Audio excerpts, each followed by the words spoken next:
We're here with Esther Ling from Grand Prairie, Alberta, Canada. Good to Hello. see you, Esther. Yeah, good to see And you. you are a singer-songwriter, new into that world, but a lifelong pianist. Why don't you tell us a little bit about your background? Like, how did you get to where you are today? Started out in piano music. I was just like any other child, and I started playing at the age of 6. I really liked the piano, and so I had taken private lessons all throughout my youth, and I did through the certificates and exams, Mhm. and did recitals and performances back in my youth. And then I stopped because Yeah. life got in the way. I had to grow up and be an adult. And I actually took music lessons in Asia. That's kind of where I was born and Oh, raised in yeah. Asia. Yeah. So Where in then Malaysia? we're in Malaysia, Yeah. Kuala Lumpur itself. Yeah. Okay. Yeah. I lived in Yeah. Singapore for a year. So Oh, nice. yeah, it's right there. And Yes. Singapore is this little tiny dot that should be part of Malaysia, but it's not. And so you're Used to be. used to be Yeah. Kuala Lumpur. That's cool. So you were born in Kuala Lumpur. You're a Malaysian citizen still. Yes. Yeah. I came to Canada to do the high school diploma. And then from there, I applied into university and I actually ended up being an engineer. Like engineering is actually my Oh, wow. my trade, I guess. Yeah. Yeah. Let me ask you then in Malaysia they use the British system, right, for Yes. education. I mean, I'm in the US, we're different, but we have to be different. So you you finish at age, I mean, sorry, you go to grade 8 and then you have exams, right? Yeah. Is that what? And then the exam, how old were you at that point? I was 17. So you said, okay, then you could go like different tracks, right? Yeah. Like university. And so you applied to go to university in Canada. Is that Yeah. okay? Yeah. So you go into the engineer, so you go into the engineer world, which is quite different than the arts world, right? Yes. Very, very It's different. So I did schooling in Edmonton, Alberta, right. and did the whole 4 years of college there, and then I actually worked for a few years as a professional engineer as well. So Oh, the wow. music scene, like in terms of, you know, like um like I still played the piano as a hobby, like Mhm. as a hobby and stuff like that, but it was nothing, Right. professionally driven at that point because I had a different career. But I finally came back to it when my young daughter at that time, was interested in learning piano. So I told myself, since I was a stay-at-home parent, I was like, like I could teach her. I have all the skills and I Yeah. have the knowledge, and I was like, I will teach her. Right. And that's kind of how it all started, to kind of click. And I'm like, okay, I could get back into music. And then at that time, we had already moved to Grand Prairie, Alberta, and so the neighborhood that we were in, there was a demand for a piano teacher. So Okay. then I started to teach privately from home to children. And then I realized, as I was teaching, I was like, I never really got the chance to bring my music education further. And then I decided to go back to the local college Okay. here to do music because they had a music performance diploma. So yeah, it was a 2-year program. So then I applied into that. I did the audition, and I Yeah. had to audition two. Yeah, I think they required two pieces. So I did two piano pieces, Yeah. classical pieces, and yeah, and basically I got into the program and just kind of Hmm. took lessons, and that happened for a year. And yeah, in right about towards the end of the year, that's when the bad news occurred where they were gonna close the program. So you weren't able to finish the program? I was fighting for my rights to complete, and so Right. I brought that to the table, and I'm like, look, like this is unfair, right? Like Right. I need to finish. Like you're leaving me hanging here. But I think my point was like, I'm not 19 years old anymore where I can just move and go to a university and pick up and where I'm left. Yeah, you're I have in. Yeah. I have a And Alberta family is here. anywhere in Alberta is not close to any other music. Yeah, there's not a lot of music school education Yeah, opportunities. that's Yeah. right. And I mean, Yeah. they had great offers. They're like, you could go to Edmonton to Grand MacEwan University, and we will pay for your, you know, year of tuition there, or like Wow. we'll subsidize or whatever. Like they were coming up with things that were great, but it didn't suit me. Like it didn't suit my situation. Right. It was probably more suitable for my peers who were 19, 20 years old. Yes. Yeah. And so, yeah, so that's why I have a different alternative where I was going to complete my second year with just alternative stuff like online courses or performing in community groups, accompanying a local choir. Like I had to meet Hmm. certain hours as how the program was originally structured. I had to kind of go through that checklist with them, and from there, I'm actually still completing it. I have one last thing to complete Yeah. till the end of June here with the local choir, and Okay. then I'm done. And then they will Yeah. award me the diploma. So that's kind of That's where I'm at. wow. So Yeah. so music's always been a part of your life and playing piano. What kind of engineer were you? I was a Or chemical engineer. came out, oh, Yeah. yeah, that's So hard. then I worked in, Yeah. I actually worked in a plastics manufacturing company in Red Deer. Okay. They had at the Joffrey manufacturing site. Okay. I was an engineer there for 4 years. Yeah. Wow. Yeah, I know a lot of Operational people. engineer. Yeah, I'm a music school dropout myself, and then I went to the University of North Texas, and they have a ton of music students there. But what's interesting is a lot of them who don't finish in music end up going into computer science, and I tell people this, and they don't understand. Like or they ask me questions like, "Well, how are they compatible with each other? One is very mathematical, and the other one is like arts, right brain, left brain." And I'm like, "Well, I don't know. I just know how to do both." But Well, but I think it's it's sort of something. art, right? But music is very like mathematical. I mean, at the essence of the 12 note scale, and there is a analytical nature to music that you have to know to, Yeah. and so you have that tool set that's there of understanding the theory and understanding just the function of playing the piano, and then you have the art part of it. But there are a lot of people who are in technical jobs that are actually artists too. So Hmm. yeah, I think it all supplements, you're right. Like in some way, it balances out. right. Maybe that's why we seek one or the other. Yeah, right. So when Um, you finish that, do you want to go back into having a teaching studio, or well, now we can talk about your new endeavor, which is being yeah. you're going to be a famous singer-songwriter, which you have a website, and we'll put this in the notes here, but what's the website? If The people website's estherlingpianist.com. Okay, Esther Ling, and you can see everything about you there, Yeah. but you also have singles out on Spotify and then Apple Music too. Yeah, they're on Apple Music, they're on YouTube Yeah. Music.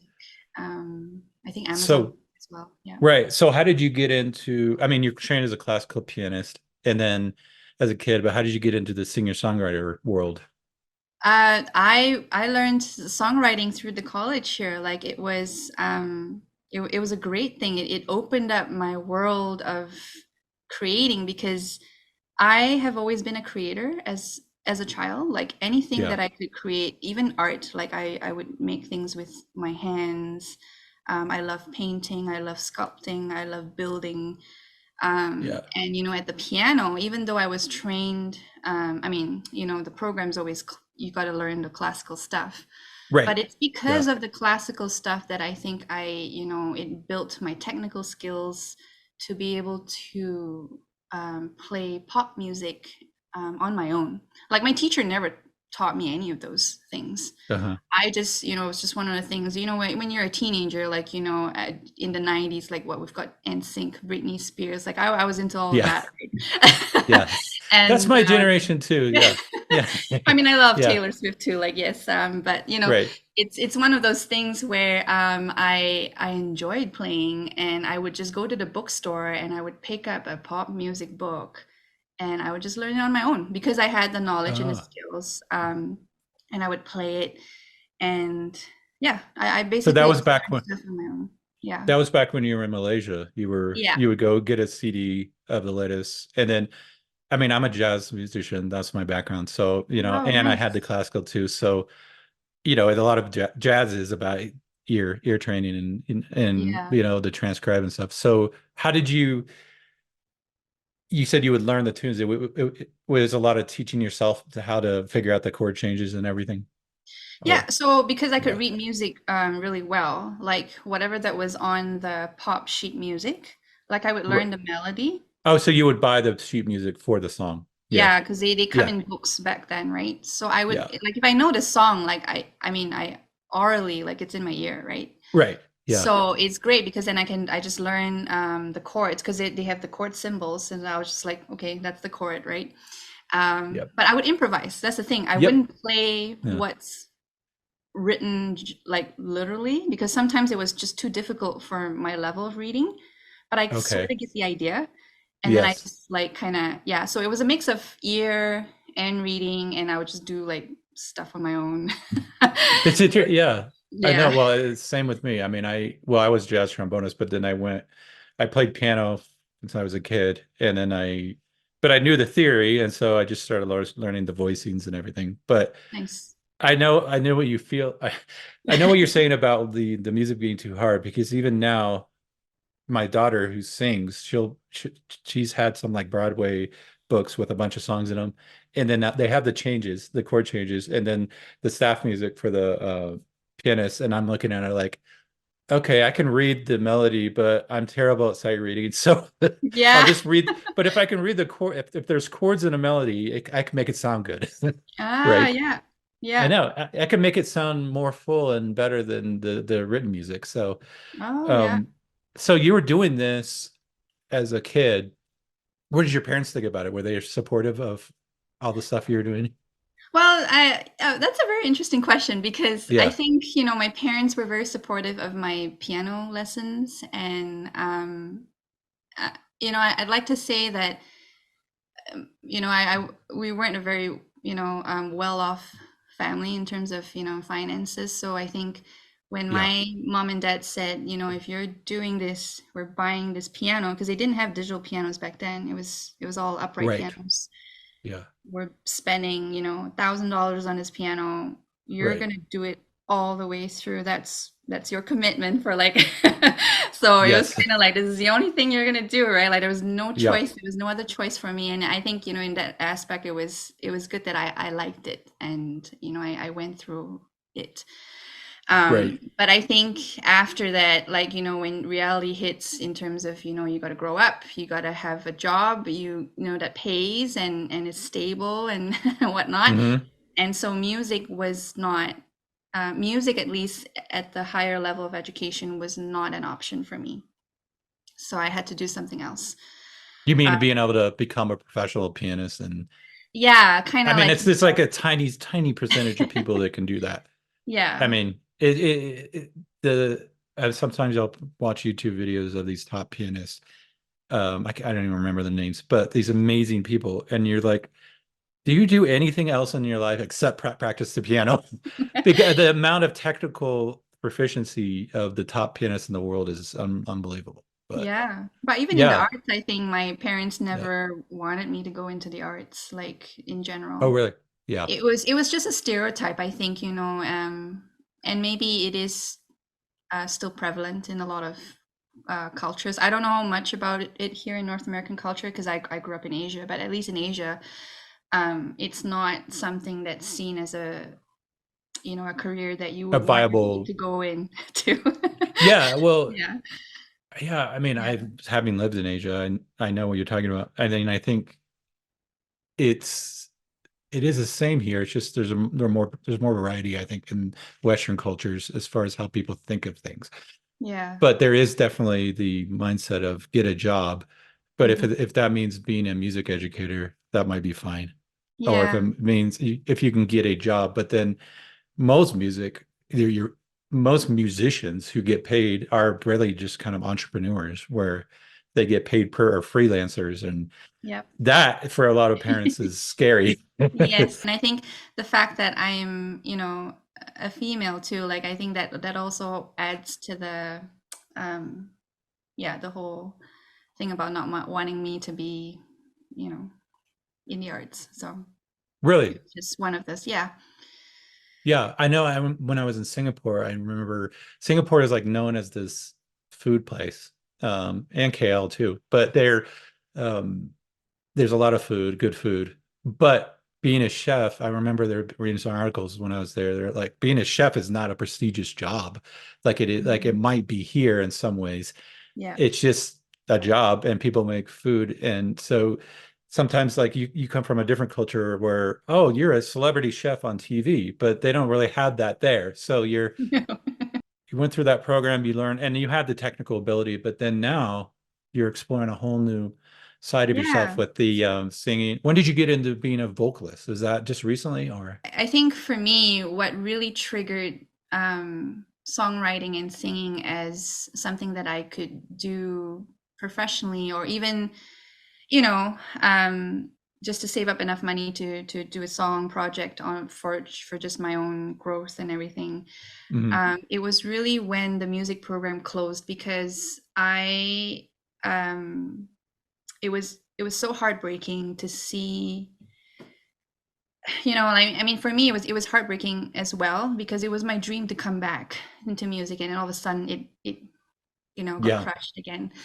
yeah, But more so for I was seeing my music instructors, like you know, this was their life and their job, their whole you know career, all of a sudden yes. come to a stop, and but they're still showing up every day after just to help us out complete whatever that we need to complete for the term, because it was Mhm. announced in the middle of the term and we still had to show up every day for lessons, and they had to show up for work knowing that they're not going to be, you know, working Yeah, anymore then after you're this. gonna get laid off, right? Yeah, so I think, and that's where this song, the first song that I wrote, that I and performed, like at the Yeah, recital, at our last recital, I decided to perform it, and I don't think anybody knew because this was a surprise. I wanted to give it as a gift to my teachers, yeah, um, and I think a part of me, you know, like felt like, you know, yeah, I could do this. You know, this was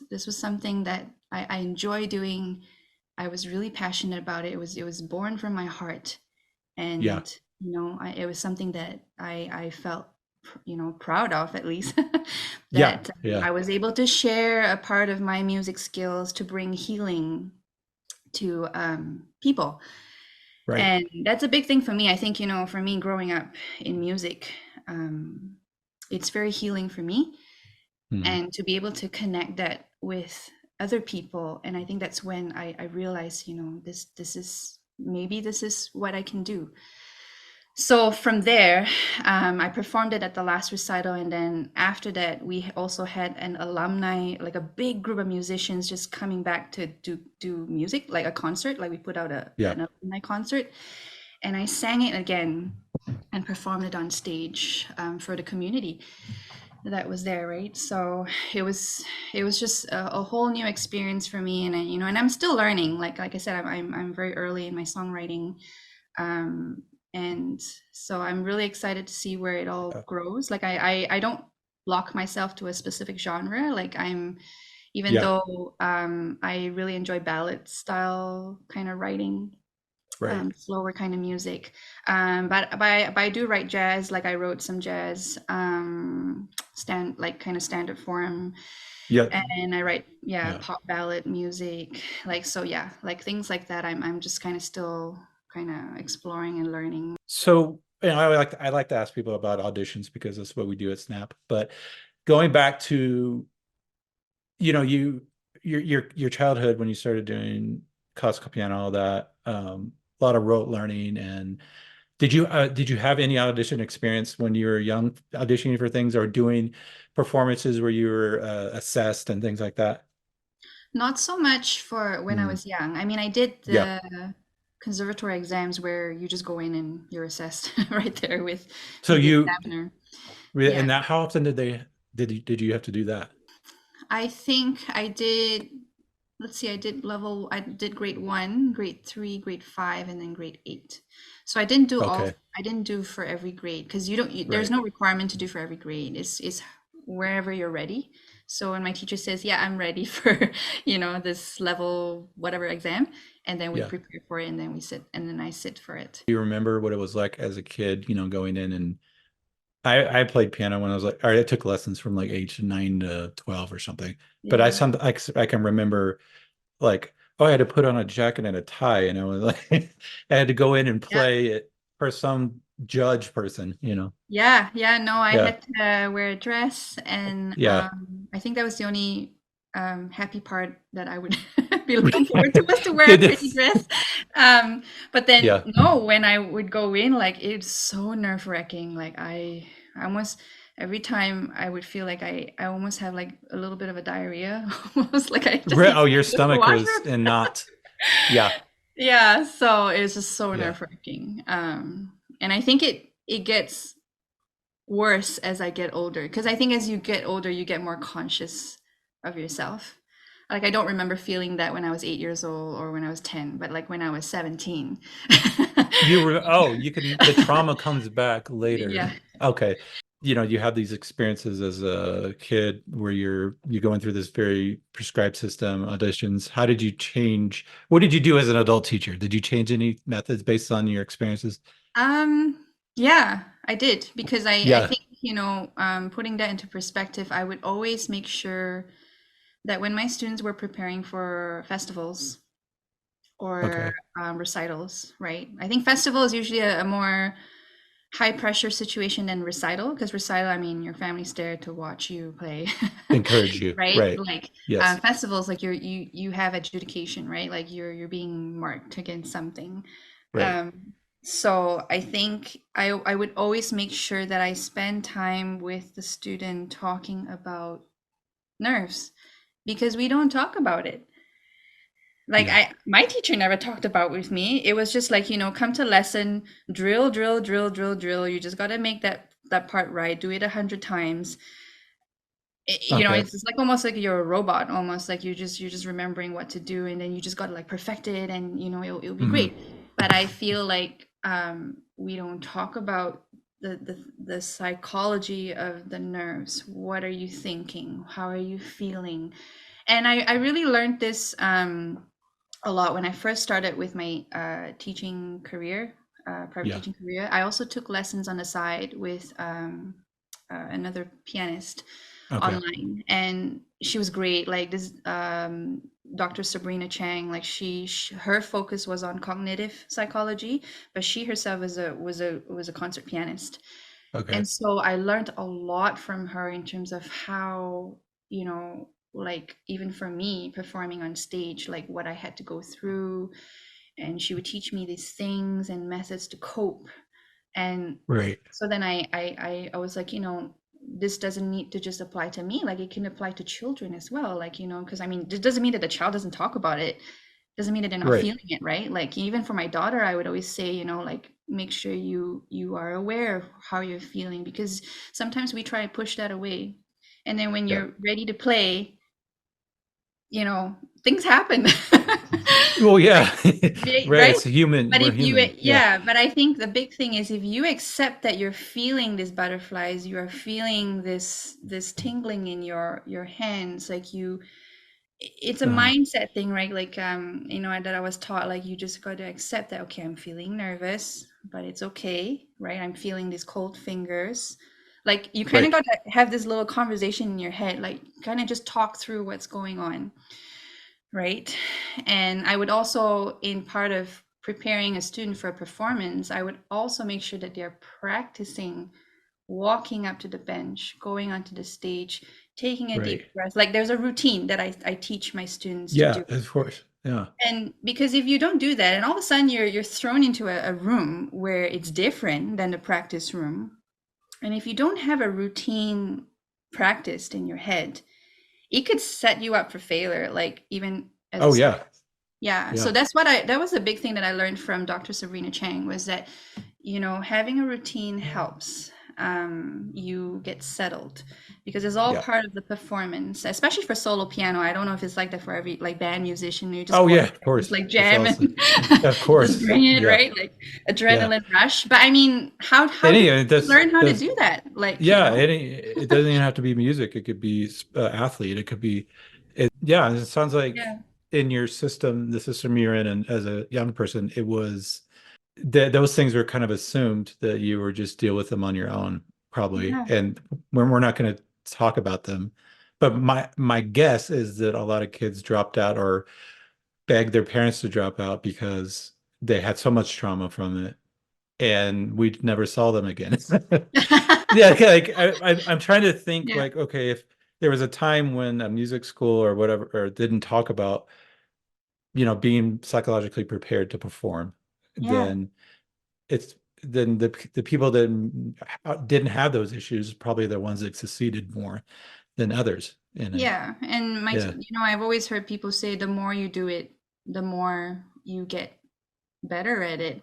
But what about the people who are just starting out that haven't exactly. had those experience? How do you get from that point to being, yeah, where you can just walk up on stage and just do your thing because you've done it 100 million times, right? So that's where I found a disconnect with, with me at least, learning as a child. And then with the experiences of learning with a master pianist, and even Yes. coming back to music at the college, like I mean, I have the exact same nerves and stuff, right? And I'm still learning. I'm still learning, to put that all together. The more I perform, and then now with the singing songwriting stuff, which is very new to me, I still get nerves, right? Like because you Yeah. you don't know, like, right? But it's all part of the process, and I definitely try to bring that, to my students as well. I feel like we don't talk about it as much in lessons, and you're going to 30 minutes to like work your pieces or even 1 hour for more advanced students. Right. But I make sure I have time to talk about it at least, right? That's good because I think music education, it focuses almost entirely on playing music or composing music. Very, very little on actually performing, except giving people performing opportunities. Like Yeah. if you look at piano studios or band or school music or college, there are a lot of opportunities to actually play, but there's no training on how to be a performer. You brought up a good point about, oh, if you do it over and over and over and over, you get better at doing it because it's just rote, you learn. But at the beginning, how do you deal with all these issues that might come up, right? Mhm. Yeah, you're just you might be just frozen because, oh, I have to go out there and play something, even though I can play it 10 times perfectly at home. Yeah, So and it is the expectation to be perfect, right? But there's yeah, no performance that is perfect. But kids don't see it that way because they're always like, oh my gosh, that's so great. Like, look at Taylor Swift on stage, like she's amazing. But like, does anybody yeah, see the work that she's yeah, put into practicing? Like all these people, Lady Gaga, like I mean, yeah, right? They've yeah. got And they're everywhere. Yeah, right. They're in understanding the production side of it. You're yeah. not, there is no just Taylor Swift. That doesn't exist anymore. It's a Yes, production it's a of team. very professional people that have just the mastering and mixing of the albums, and then Yeah, the production itself is like 100 semi trucks of equipment and auto tune yeah, and all these other technologies to ensure that the performance is the same. And yeah, if you don't know that too, it's hard to know what you're supposed to sound like. Like, oh, yeah. I just went to a concert. I saw Lady Gaga perform at this arena and it was amazing. What should I expect of myself? How am I supposed to sound? There's just so many other aspects that's not just, learning how to play it well. Like there's also a lot of the mental stuff that we don't talk about.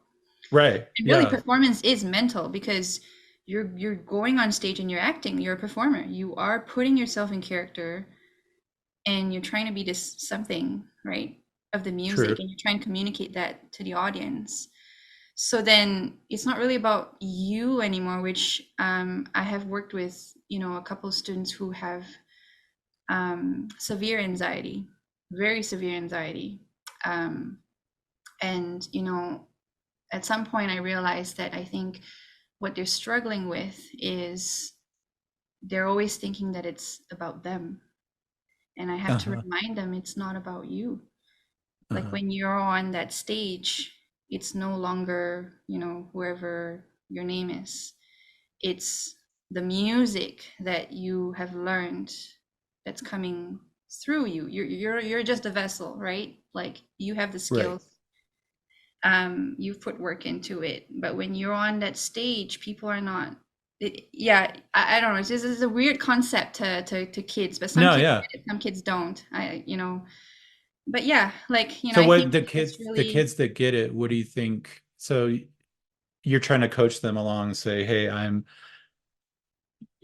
take yourself out of the equation, and try to take yourself in terms, you're not saying take yourself out, you're saying yeah, understand that this is not all about your reputation and how the world perceives you. It's actually about yeah, serving the audience with something.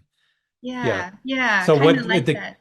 how do you think the kids that get that, what do they do differently when they get that? Like on stage, do they have a different routine? Do they, um, I'm still trying to figure that out because I feel like yeah, some kids are just like, yeah, I'm just gonna play, and I think maybe that's what it is. They're just there. They know that they're just there, and they're just playing music that they like, of course, right? Like you have to like the music that you're performing. It's back yeah, to Rupi Kaur's poetry. Like, you don't play something that you don't like.